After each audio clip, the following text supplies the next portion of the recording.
हरे कृष्णा। आज हम कर रहे हैं गीता का चैप्टर नंबर 2 गीता सार, श्लोक नंबर 32 से। यादृच्छा चोपपन्नम स्वर्गद्वारम अपाव्रतम सुखीना क्षत्रिया पार्था लभन्ते युद्धमीदृशम। हे पार्थ, वे क्षत्रिय सुखी हैं जिन्हें ऐसे युद्ध के अवसर अपने आप प्राप्त होते हैं जिससे उनके लिए स्वर्गलोक के द्वार खुल जाते हैं। अथ चैत्वम इमं धर्मं संग्रामं न करिष्यसि तथा स्वधर्मं कीर्तिं च हित्वा पापम अवाप्स्यसि। किंतु यदि तुम युद्ध करने के स्वधर्म को संपन्न नहीं करते हो तो तुम्हें निश्चित रूप से अपने कर्तव्य की उपेक्षा करने का पाप लगेगा और तुम योद्धा के रूप में अपना यश खो दोगे। अकीर्तिम चापि भूतानि कथयिष्यन्ति ते अव्ययाम् संभावितस्य च कीर्ति मरणादतिरिच्यते। लोग सदैव तुम्हारे अपयश का वर्णन करेंगे और सम्मानित व्यक्ति के लिए अपयश तो मृत्यु से भी बढ़कर है। भयात रणात उपरतम मश्यन्ते त्वं महारथा येषां च त्वं बहुमतो भूत्वा यशसि लाघवम्। जिन जिन महान योद्धाओं ने तुम्हारे नाम तथा यश को सम्मान दिया है वह सोचेंगे कि तुमने डर के मारे युद्ध भूमि छोड़ दी और इस तरह वह तुम्हें तुच्छ मानेंगे। आवाच्य वादान च बहून वदिष्यन्ति तवाहिता निन्दन्तश्च तव सामर्थ्यं ततो दुःखतरं नो किम्। तुम्हारे शत्रु अनेक प्रकार के कटु शब्दों से तुम्हारा वर्णन करेंगे और तुम्हारी सामर्थ्य का उपहास करेंगे। तुम्हारे लिए इससे दुखदाई और क्या हो सकता है। हतो वा प्रपश्यसि स्वर्गं जित्वा वा भोक्ष्यसे महीम् तस्मात् उत्तिष्ठ कौन्तेय युद्धाय कृतनिश्चया। हे कुंती पुत्र, तुम यदि युद्ध में मारे जाओगे तो स्वर्ग प्राप्त करोगे या यदि तुम जीत जाओगे तो पृथ्वी के साम्राज्य का भोग करोगे। अतः दृढ़ संकल्प करके खड़े हो और युद्ध करो। सुख दुखे समे कृत्वा लाभा अलाभो जया अजयो तथा युद्धाय युज्यस्व नैवं पापम अवाप्स्यसि। तुम सुख या दुख, हानि या लाभ, विजय या पराजय का विचार किए बिना युद्ध के लिए युद्ध करो। ऐसा करने पर तुम्हें कोई पाप नहीं लगेगा। ऐसा ते अभिहिता सांख्ये बुद्धि योगे त्वमां शृणु बुद्धिया युक्तो यया पार्थ कर्म बंधम प्रयास्यसि। यहाँ मैंने वैश्विक अध्ययन द्वारा इस ज्ञान का वर्णन किया है। अब निष्काम भाव से कर्म बताना रहा हूँ, उसे सुनो। हे प्रथापुत्र, तुम यदि ऐसे ज्ञान से कर्म करोगे तो तुम कर्मों के बंधन से अपने आप को मुक्त कर सकते हो। नेहा अभिकर्म नाशो अस्ति प्रतिबायो न विद्यते स्वल्पमप्यस्य धर्मस्य त्रायते महतो भयात्। इस प्रयास में ना तो हानि होती है ना ही हास, अपितु इस पथ पर की गई अल्प प्रगति भी महान भय से रक्षा कर सकती है। वैवेश्याया आत्मिका बुद्धिर एके यह कुरु नंदना बहुशाखा हिनन्ता च बुद्ध्यो अव्यवसिनाम्। जो इस मार्ग पर चलते हैं वह प्रयोजन में दृढ़ रहते हैं और उनका लक्ष्य भी एक होता है कुरुनंदन, जो दृढ़ प्रतिज्ञ नहीं है उनकी बुद्धि अनेक शाखाओं में विभक्त रहती है। यामी माम पुष्पितां वाचम प्रवदन्ति अभिपश्यता वेदवादरता पार्था न अयन अस्ते इति वादिना कामात्मनः स्वर्गपरा जन्म कर्म फल प्रदाम क्रिया विशेष अबाहुलाम भोग ऐश्वर्य गतिम प्रति। अल्प ज्ञानी मनुष्य वेदों के उन अलंकारिक शब्दों के प्रति अत्यधिक आसक्त रहते हैं जो स्वर्ग की प्राप्ति, अच्छे जन्म, शक्ति इत्यादि के लिए विविध सकाम कर्म करने की संस्तुति करते हैं। इंद्रिय तृप्ति तथा ऐश्वर्य में जीवन की अभिलाषा के कारण वे कहते हैं कि इससे बढ़कर और कुछ नहीं है। भोगेश्वर प्रसक्तानां तथा अपहत चेतसाम व्यवसाय आत्मिका बुद्धि समाधो न वेद्यते। जो लोग इंद्रिय भोग तथा भौतिक ऐश्वर्य के प्रति अत्यधिक आसक्त होने से ऐसी वस्तुओं से मोहग्रस्त हो जाते हैं, उनके मनों में भगवान के प्रति भक्ति का दृढ़ निश्चय नहीं होता है।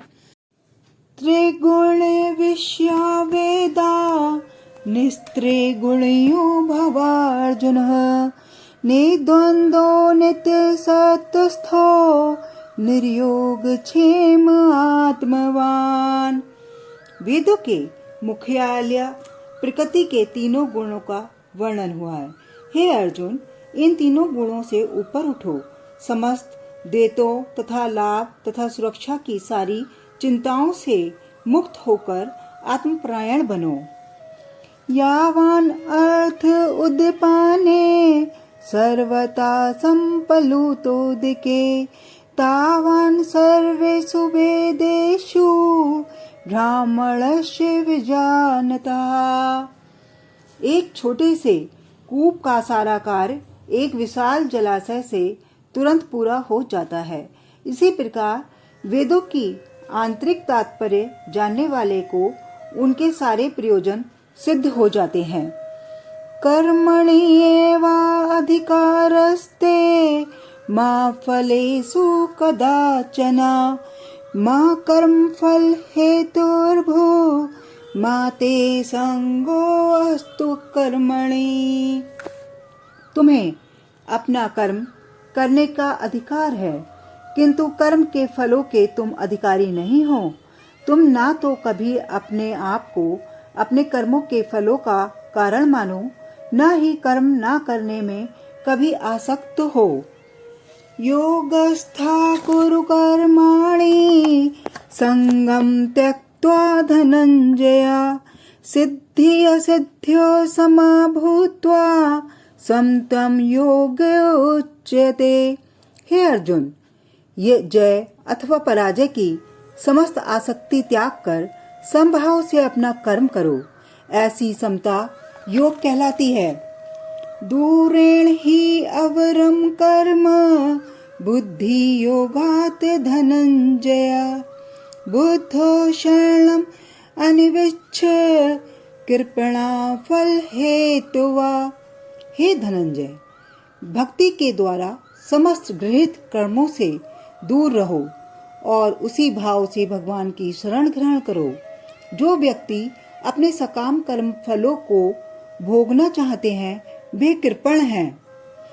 बुद्धिर्युक्तो जहाति है उभे सुकृत दुष्कृते तस्मात् योगाय सुजस्व योग कर्मेषु कौशलम। भक्ति में सगुण मनुष्य इस जीवन में ही अच्छे तथा बुरे कार्यों में अपने को मुक्त कर लेता है।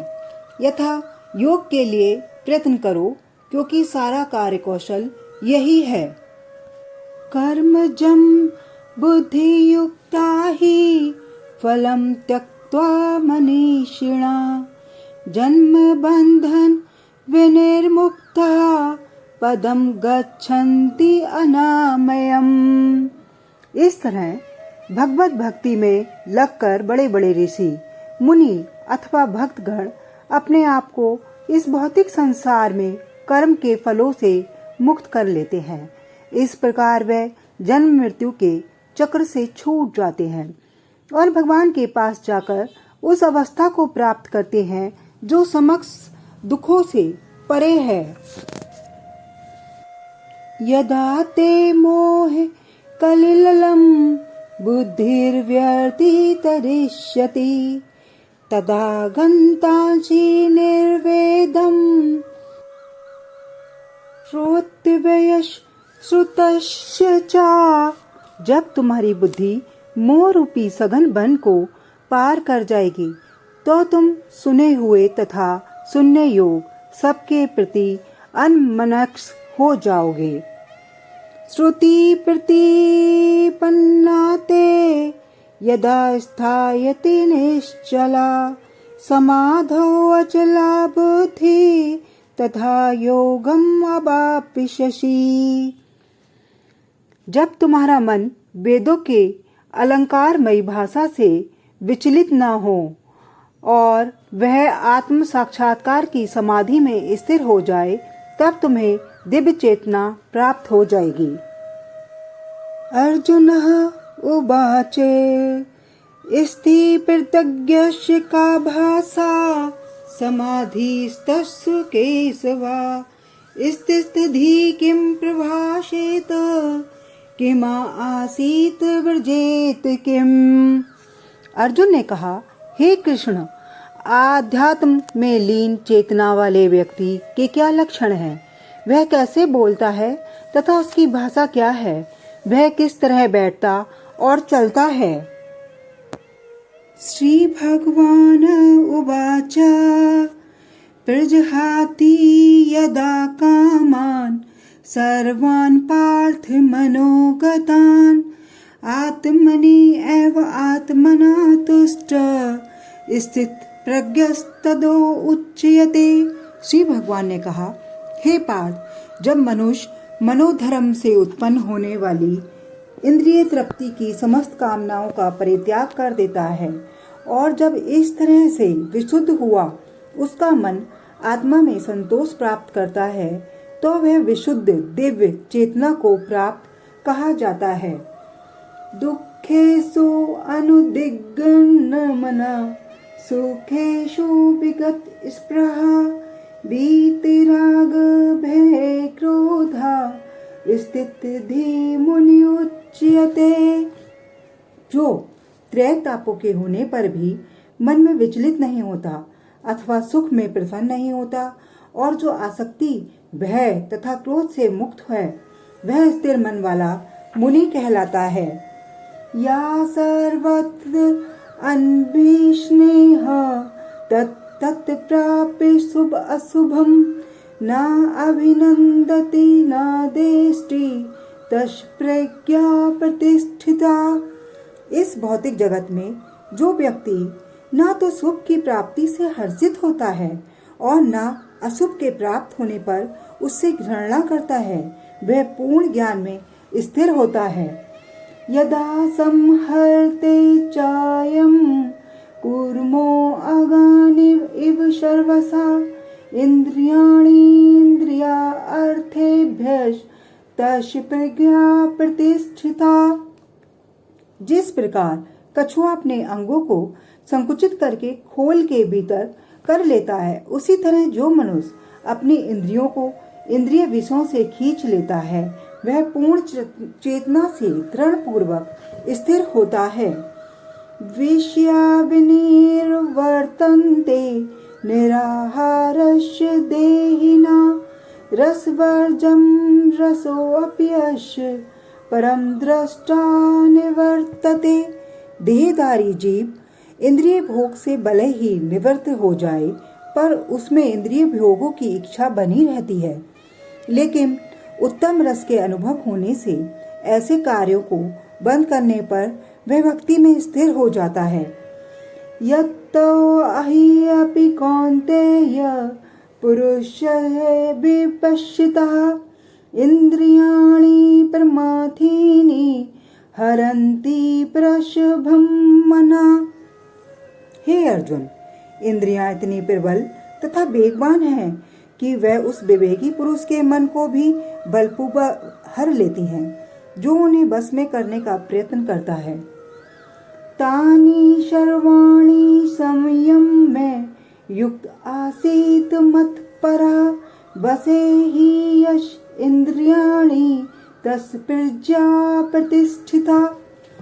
जो इंद्रियों को पूर्णतः वश में रखने हुए इंद्रिय संयमन करता है और अपनी चेतना को मुझ में स्थिर कर देता है, वह मनुष्य स्थिर बुद्धि कहलाता है। ध्यायतो विषयान् पुंसः संगतेषु उपजायते संगात् संजायते कामात् क्रोधो अभिजायते। इंद्रिय विषयों का चिंतन करते हुए मनुष्य की उसमें आसक्ति उत्पन्न हो जाती है और ऐसी आसक्ति से काम उत्पन्न होता है और फिर काम से क्रोध प्रकट होता है। क्रोधात् भवति सम्मोहात् स्मृतिभ्रंशात्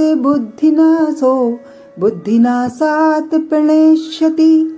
क्रोध से पूर्ण मोह उत्पन्न होता है और मोह से स्मरण शक्ति का विभ्रम हो जाता है। जब स्मरण शक्ति भ्रमित हो जाती है तो बुद्धि नष्ट हो जाती है और बुद्धि नष्ट होने पर मनुष्य भवकूप में पुनः गिर जाता है। राग देश विमुक्तस्तु विषयान इंद्रिये चरणन आत्मवश्ये विधे आत्मा प्रसादम अधिगच्छति। किंतु समस्त राग तथा देश से मुक्त एवं अपनी इंद्रियों को संयम द्वारा बस में करने से समर्थ व्यक्ति भगवान की पूर्ण कृपा प्राप्त कर सकता है।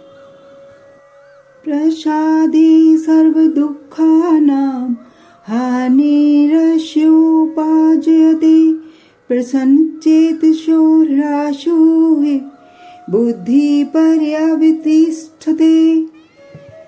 इस प्रकार से कृष्ण भावनामृत में तुष्ट व्यक्ति के लिए संसार के तीनों ताप नष्ट हो जाते हैं और ऐसी तुष्ट चेतना होने पर उसकी बुद्धि शीघ्र ही स्थिर हो जाती है। नास्ति बुद्धि आयुक्तस्य न चायुक्तस्य भावना न च भावयतः शांति अशांतस्य कुतः सुखम। जो कृष्ण भावनामृत में परमेश्वर से संबंधित नहीं है, उसकी ना तो बुद्धि दिव्य होती है न ही मन स्थिर होता है, जिसके बिना शांति की कोई संभावना नहीं है। शांति के बिना सुख हो भी कैसे सकता है। इंद्रियाणाम ही चरताम यत मनो अनुविध्यते तद्दस्य हरति प्रज्ञाम वायुनावम इव अभ्यसी।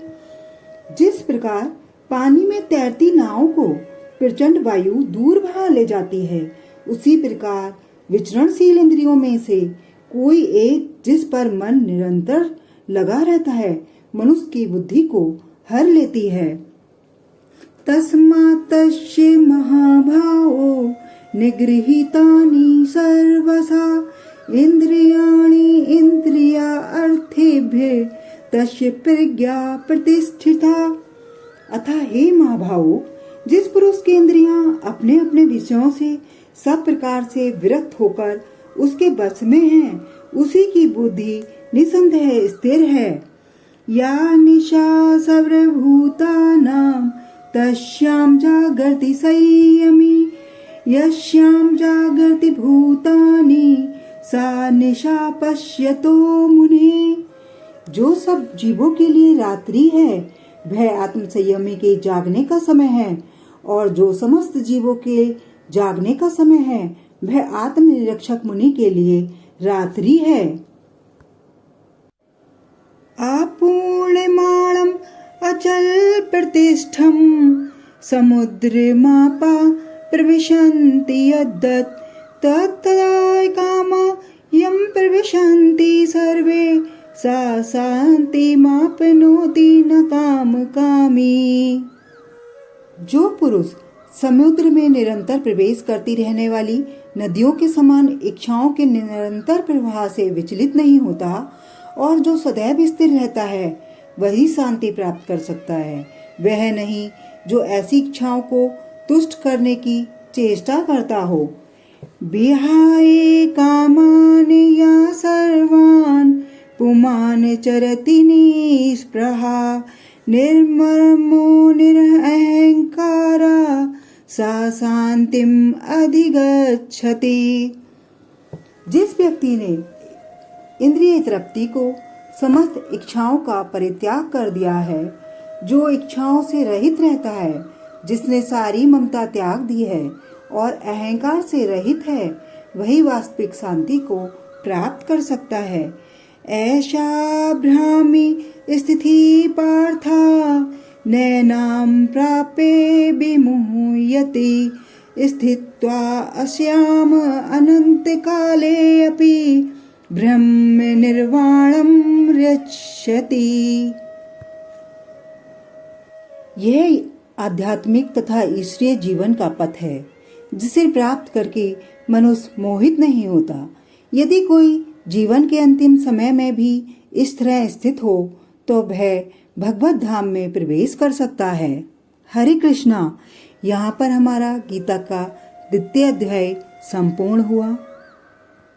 ओम तत्सत् इति श्रीमद् भगवत गीतासु उपनिषत्सु ब्रह्म विद्यायां योग शास्त्रे श्री कृष्ण अर्जुन संवादे सांख्य योगो नामः 2वां अध्याय। हरे कृष्णा।